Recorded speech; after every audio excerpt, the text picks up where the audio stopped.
Everyone, फिर से एक नया वीडियो में आप सभी का स्वागत है।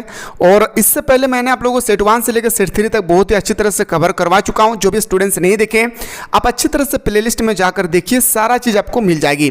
तो आज हम लोग डिस्कस करने वाले मेरे शेर रही सेट नंबर 4। इसके बाद अगर आप लोग और 2 सेट जो बचा हुआ है, अगर आप लोग चाहते हैं जल्दी जल्दी से हम लोग को प्रोवाइड कर दीजिए, तो एक बार कॉमेंट सेक्शन में कॉमेंट करना ना भूले। तो चलिए मेरे दोस्तों क्वेश्चन की ओर मूव करते हैं। सो स्टूडेंट, पहला जो हमारा क्वेश्चन है बहुत इंपॉर्टेंट है कि निम्नलिखित में से सार्क का सदस्य नहीं है। यहाँ पे सार्क होगी, पार्क नहीं, ठीक है। तो सार्क का कौन सा ऐसा देश है मेरे दोस्तों, याद रखिएगा, जिसका राजधानी तो आप सभी को पता है मेरे दोस्तों, मुख्यालय कहाँ पे, काठमांडू में। इसकी पहले बैठक कहाँ हुई थी, ढाका में हुई थी, ठीक है। तो सार्क का सदस्य देश इसमें कौन नहीं है, तो बताएंगे सर भूटान। क्या हो जाएगी भाई, भूटान नहीं है, बाकी सब है, भारत भी है, नेपाल भी है, म्यांमार भी है। लेकिन अगर आपसे पूछा गया कि सबसे अंतिम में कौन सा देश जुड़ा है, तो बताएंगे सर अफगानिस्तान। इसको भी आप लोग याद रखिएगा, ठीक है। एक क्वेश्चन को जो मैं एक्सप्लेनेशन कर रहा हूं ना मेरे भाई, उसको अच्छी तरह से आप लोगों को देखना है। कौन सा देश सार्क का सदस्य नहीं है, फिर से यहाँ पे एक क्वेश्चन को रिपीट कर दिया है मेरे दोस्तों, याद रखिएगा। इसका आंसर आप लोगों को खुद में बताया आप। ये अगला क्वेश्चन पे आते हैं सर। डचेस का 8वां सदस्य देश कौन सा बना। अभी मैंने जस्ट आपको डिस्कस कराया कि डचेस का 8वां कौन सा सदस्य देश बना। पहले इसमें 7 सदस्य देश था, अब हो गया सर 8। तो बोल सकते हैं सर लास्ट में जो जुड़ा था उसका नाम था अफगानिस्तान, ठीक है। अगला क्वेश्चन पे आते हैं। अगला क्वेश्चन है कि सार्क का सबसे छोटा देश कौन सा है। मेरे दोस्तों अगर आप लोग चाहते हैं सर फाइनल एग्जाम में हमें अच्छी तरह से प्रिपेयर करना ऑनलाइन क्लास में, तो जल्दी से प्ले स्टोर से आप लोग मिसाइल क्लासेस के आपको डाउनलोड कर लीजिए। प्ले स्टोर से मिसाइल क्लासेस के आपको जल्दी से आप लोग डाउनलोड कर लीजिए। और डाउनलोड करने के बाद वहाँ पे आप लोगों का एक आर्ट्स का फाउंडेशन कोर्स मिलेगी। उस आर्ट्स के फाउंडेशन कोर्स को आप लोग एनी हाउ वहाँ पे ज्वाइन कर लेंगे। जब वहाँ पे ज्वाइन करेंगे ना, तो मेरे दोस्तों सुबह शाम वहाँ पे आप लोगों का ऑनलाइन क्लास प्रोवाइड किया जाता है, जहाँ पे आपको कम समय में सिलेक्टेड क्वेश्चन प्राप्त करके आप अच्छी तरह से तैयारी करके अच्छा मार्क्स ला सकते हैं। क्वेश्चन है कि सार्क का सबसे छोटा देश कौन सा भाई। तो सार्क का सबसे छोटा देश जो हमारा मालदीव है भाई। क्या हो जाएगी, मालदीव। और एशिया का भी सबसे छोटा देश मालदीव ही है, इतना भी आपको याद रखना है। क्वेश्चन नंबर नेक्स्ट में मूव करते हैं सर। अगला क्वेश्चन है निम्नलिखित में से कौन चारों तरफ भूमि से घिरा हुआ है। अच्छा, इसमें से बताना है कि कौन सा ऐसा देश है जो चारों तरफ भूमि से घिरा हुआ है। जल से नहीं, जल से होती तो मैं बता सकता था मेरे दोस्तों श्रीलंका या मालदीव होगी, लेकिन यहाँ पे आपसे पूछा गया कि भूमि से घिरा हुआ है, तो बताएंगे सर नेपाल। क्या हो जाएगी, नेपाल हमारा सही उत्तर हो जाएगा। आते सर अगला क्वेश्चन पे। क्वेश्चन नंबर नेक्स्ट पे मूव करते हैं। सार्क का 19वां सम्मेलन जो रद्द हो गया कहां होने वाला था। तो 6 का जो क्वेश्चन है मेरे दोस्तों याद रखिएगा, इस्लामाबाद। कहां पे, इस्लामाबाद, पाकिस्तान। ऑप्शन नंबर हमारा सी इसका राइट आंसर हो जाएगी। क्वेश्चन नंबर नेक्स्ट पे आते हैं सर। अगला प्रश्न है हमारा कि सप्टा समझौता पर किस वर्ष हस्ताक्षर हुई थी। सप्टा समझौता है भाई, जैसे नाटो की स्थापना 1949 में हुई थी। इसका नेतृत्व किसने किया था, अमेरिका। इसी तरह से इसकी देखा देखी में वार्सा पैक्ट का स्थापना किया था सोवियत संघ ने। एक हमारे पास और एक समझौता होती है जिसका नाम है सप्टा समझौता। तो ये सप्टा समझौता किस वर्ष मेरे दोस्तों इसमें हस्तक्षेप किए गए थे, 2004 में। कब मेरे भाई, 2004। ऑप्शन नंबर ए हमारा सही उत्तर हो जाएगा। आते सर अगला क्वेश्चन कि बांग्लादेश की उत्पत्ति कब हुई थी। मेरे दोस्तों इंदिरा गांधी जो थी ना हमारे प्राइम मिनिस्टर, देश के प्रधानमंत्री, वो इसी कारण बांग्लादेश को आजाद दिलाने के कारण ही वो उस समय मेरे दोस्तों लोकसभा में जीत हासिल किए थे 1971-72 के बीच में। तो बोल सकते हैं सर हमारा 1972 इसका राइट आंसर हो जाएगी, ठीक है। चलिए सर अगला क्वेश्चन पे आते हैं। क्वेश्चन नंबर नेक्स्ट पे आते हैं। बांग्लादेश को भारत ने कब मान्यता दी, तो 1971 में ही हो जाएगी, ठीक है। भारत से बांग्लादेश कब आज़ाद हुई या बांग्लादेश कब आज़ाद हुई, इसका दोनों का आंसर हो जाएगा मेरे दोस्तों। याद रखना है मेरे दोस्तों, क्या तो बताएंगे सर हमारा। देखिए भारत को बांग्लादेश ने कब मान्यता दी, अगर मान्यता की बात आए तो 1972 बता दीजिएगा, ठीक है। 1971 भी बता देना है, ठीक है। इसका 1971 ही इसका आंसर होगा। आई एम रियली सॉरी भाई, ठीक है। 1971 चाहे वह बांग्लादेश भारत से आज़ाद हो या पाकिस्तान से आज़ाद हो। ऑप्शन नंबर बी सही उत्तर हो जाएगी। अगला क्वेश्चन भाई, क्वेश्चन नंबर नेक्स्ट पूछा गया है कि कौन सी रेखा भारत और बांग्लादेश के बीच सीमा रेखा को निर्धारित करती है। तो वह रेखा का नाम है भाई, याद रखिएगा, भारत और बांग्लादेश के बीच में। अगर आपसे पूछा जाएगा तो एक बार आप लोगों को अगर पता है तो कमेंट सेक्शन में जरूर कमेंट करेंगे।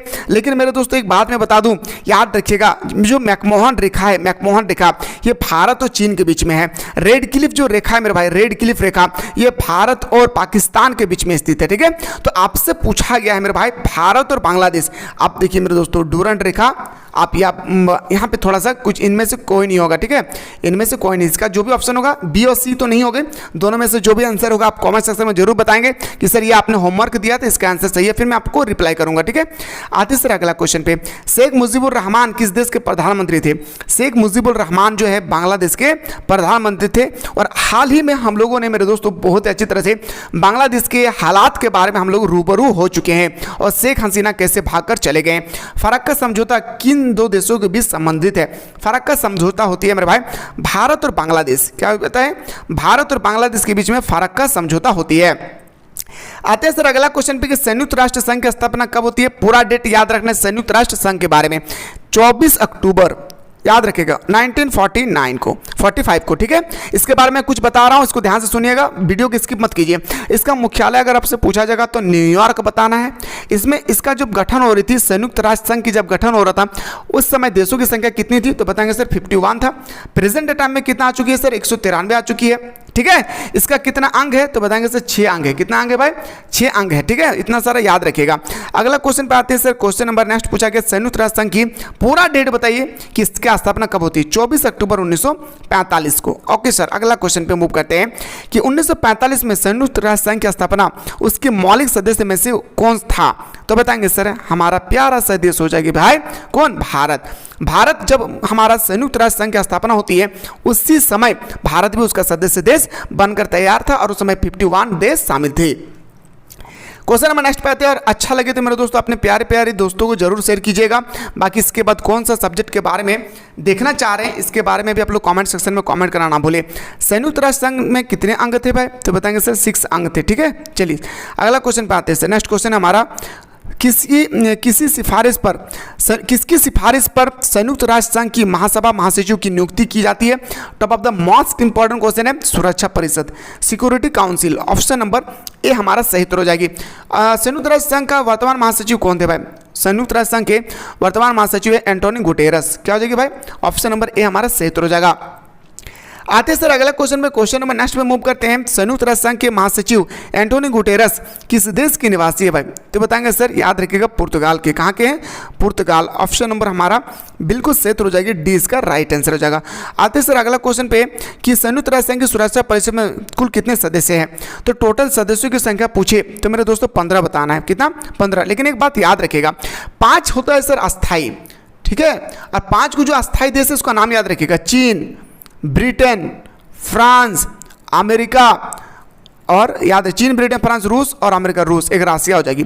5 को देश का नाम याद रखिएगा, ठीक है। ABCFR, ए से अमेरिका, बी से ब्रिटेन, सी से चाइना और एफ से फ्रांस और आर से राशिया।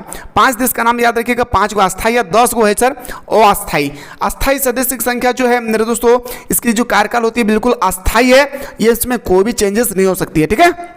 चलिए सर अगला क्वेश्चन पे आते हैं। सुरक्षा परिषद के अस्थायी सदस्यों की संख्या कितनी है? मैंने अभी जस्ट बताया भाई 5।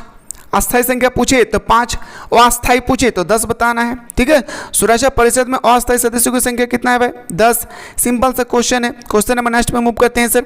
अगला जो क्वेश्चन है क्वेश्चन नंबर 24, निम्नलिखित में से कौन सा देश संयुक्त राष्ट्र सुरक्षा परिषद का सदस्य नहीं है भाई? अभी मैंने जस्ट बताया ABCFR, ए से अमेरिका, बी से ब्रिटेन, सी से चाइना, एफ से फ्रांस, आर से रसिया। कौन सा ऐसा देश है जो यहाँ पे नहीं है? तो कूद के बताएंगे सर जापान, इटली और इजराइल। ऑप्शन नंबर हमारा क्या हो जाएगी सर?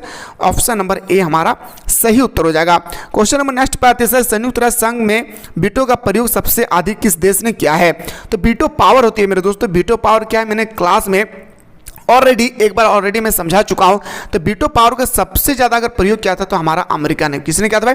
एक्चुअली देखिए फ्रांस होना चाहिए भाई यहाँ पे, ठीक है, लेकिन फ्रांस ऑप्शन में दिया हुआ नहीं है, ठीक है। तो ऑप्शन नंबर सी हमारा सही उत्तर हो जाएगा। आते सर अगला क्वेश्चन, क्वेश्चन नंबर 26 पे आते। एक ध्रुवीय विश्व में संयुक्त राष्ट्र संघ पर किस देश का सबसे अधिक प्रभाव पड़ा है? तो 26 का जो राइट आंसर हो जाएगी राशिया पे। किसका मेरे भाई? राशिया इसका राइट आंसर हो जाएगी, ठीक है। चलिए सर अगला क्वेश्चन पाते हैं। और जो भी कैंडिडेट मेरे दोस्तों अभी तक मिसाइल क्लासेस के ऐप को प्ले स्टोर से डाउनलोड नहीं किए वो जल्दी से जाकर प्ले स्टोर में मिसाइल क्लासेस के ऐप को डाउनलोड कर लीजिए और कोई भी दिक्कत होगी मेरे दोस्तों, डिस्क्रिप्शन बॉक्स में हमारे टीम के व्हाट्सएप ग्रुप का व्हाट्सएप नंबर दिया हुआ है, उस व्हाट्सएप नंबर पे आप लोग व्हाट्सएप करके हमारे टीम से बातचीत कर सकते हैं। कोई भी अगर दिक्कत होगी कोर्स को बाय करने में, लेकिन मेरे दोस्तों कोर्स को जरूर बाय कीजिएगा। खास करके आर्ट्स का जो फाउंडेशन कोर्स है उस कोर्स को जल्दी से बाय कर लेना है, क्योंकि उसी कोर्स के माध्यम से मेरे दोस्तों आपको फाइनल एग्जाम पे सेलेक्टेड क्वेश्चन प्रोवाइड किया जाएगा। सुबह शाम दोनों टाइम वहाँ पे ऑनलाइन क्लासेस प्रोवाइड किया जा रहा है।